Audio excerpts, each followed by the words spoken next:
So waiting to find out who took those seconds. Until we get the overhead shot or the official graphic, difficult to see, Brian, but it did look like Ciccone might have missed out there. Yeah, we are waiting for that confirmation, but you know, good for the others, and it just means that it's kind of changed a little bit with the run in towards the finish, because the bonuses in the finish are definitely going to come into play now. But just when we're thinking at Bahrain victorious, we're going to bring it all back for a sprint run out for, you know, Fred Wright. It's kind of changed a little bit now, so there is time, of course, for this to happen, but I think Aaron's been doing a big job here.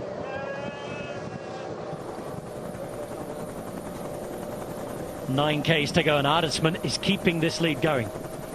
32 seconds it says. We look back, and they certainly were closer before. The gap has indeed grown, Brian. It's grown, and the closer we get to the finish,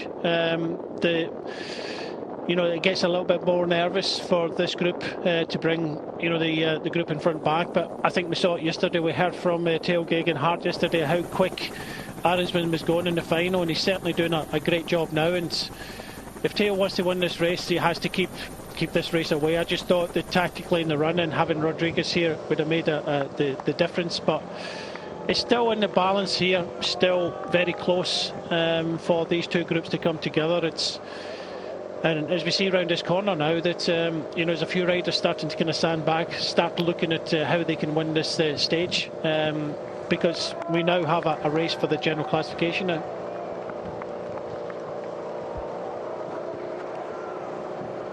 We still await the results of that intermediate sprint. I think we're all pretty sure that Ciccone didn't take anything there, but what was the order? It was a photo finish forward of the line. We have not been able to see it since. The front here, Bilbao continues, Ciccone behind him. I just suppose that seconds were to go to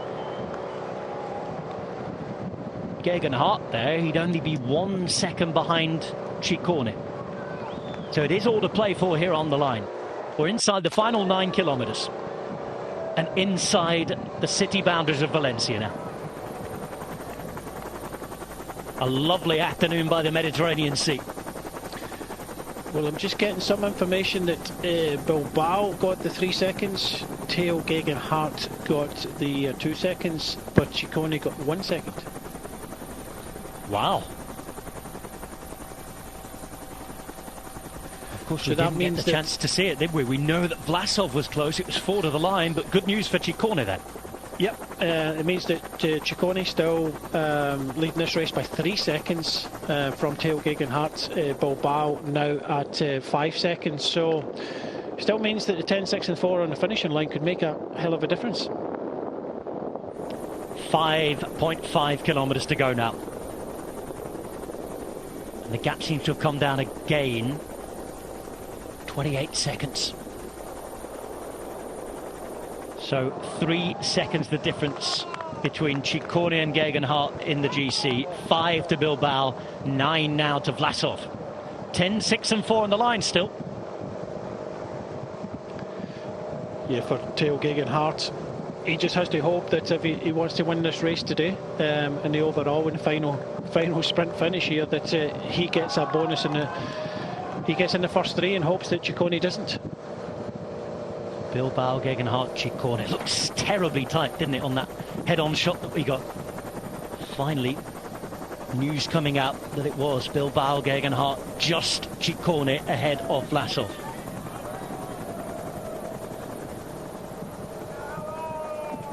Vlasov on the front. Arendsman has done a couple of huge turns here to keep this going. Behind, they are hunting down there. There's Bilbao on the right side. Oh, they're going to hesitate a little too much here. Just get the feeling that they're not quite as committed as they were a moment ago. Now Rui Costa. And they can see them behind. We can see them if you look right down in the picture. I think they're getting close to the second group now, Brian, inside 20 seconds. Well, I think by the looks of the second group, it's now or never, because they were just not closing that down. We had that activity around the bonus sprints. Now we know that, you know, it has made a bit of a difference, but there's still the bonuses at the finish, which I think, you know, any Grenadiers have to feature, and they're hoping to feature. Tail in this group, in this front group, very capable of finishing in the top 3. She's already beaten Ciccone there. Okay, there was not a lot in it, but it's going to be nail biting if this group behind is going to actually catch the group in front now. 19 seconds it says, inside 4 kilometres to go. We're looking at those moored boats there, but things are moving on the road.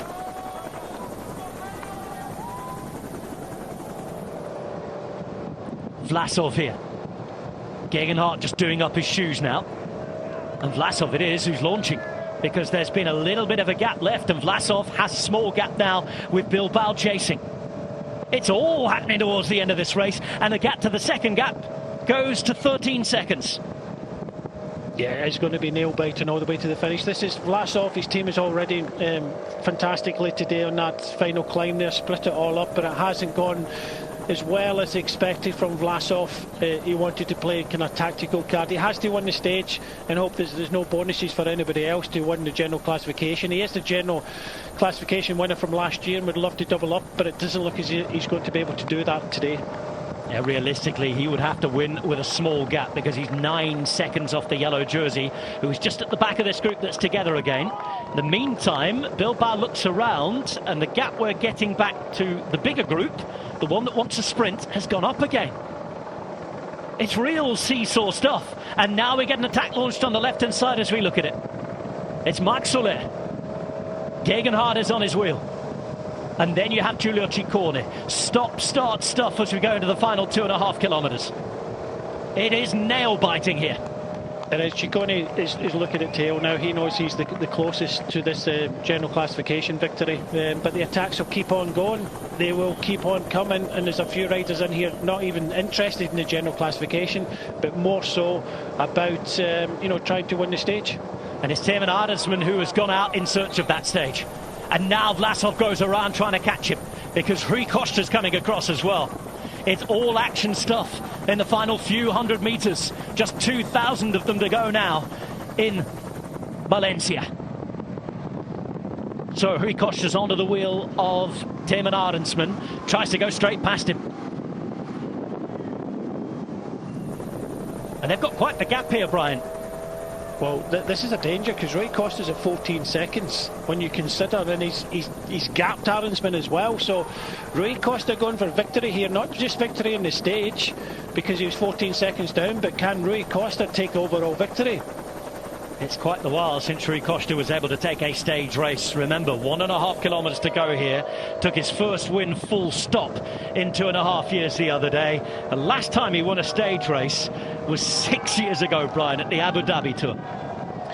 Yeah, it was a while ago, but he's already had a win in the Challenge Mallorca race, and I'm not too sure Arendsman is going to help him because he'll want to take away the 10 seconds, but this is a bid for glory inside the last kilometre and a half now for Rui Costa. We do have a slightly rise up over the bridge, left-hand corner, 300 metres to go, but great effort here for Rui Costa, but I'm not too sure he's going to kind of hold on to this one.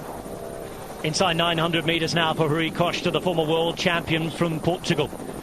Comes into that bridge area. He's about to go over it, then descend into the final left-hand turn. He has Arendsman on his wheel, who's looking for a first victory since joining Ineos.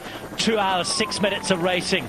Costa looks around, but what is the gap to the yellow jersey Ciccone, who's in real danger of losing control? Rui Costa wants a second win in as many weeks for his new team, but could take the GC as well. Remember, 10, 6 and 4 bonus seconds on the line, and Costa coming into the final left turn here is 14 seconds behind at the start of the day. Take that to 15 now with Ciccone having taken a bonus. Here we go. Arendsman is there on the wheel and ready to try and pounce. It's Costa who leads it out from the front. Rui Costa is there. Rui Costa going to the line, but here comes Arendsman around him. Arendsman is there, but Costa's holding on. Rui Costa to the line. Oh, and Costa has it. Rui Costa wins the final stage. 10 bonus seconds go to him.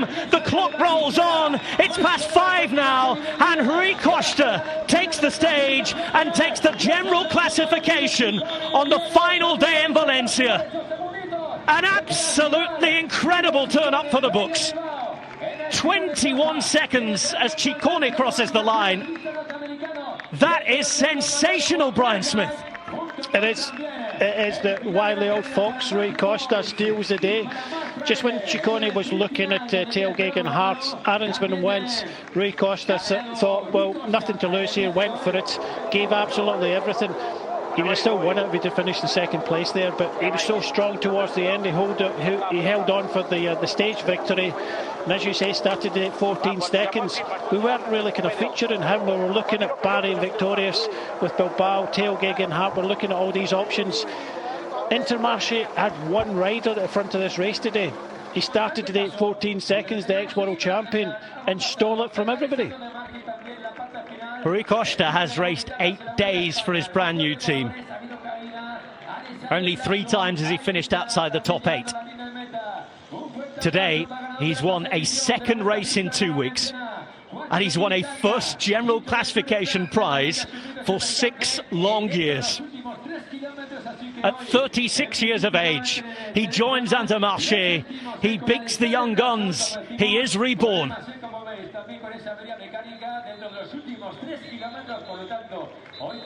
He can't believe it. What on earth have we just seen?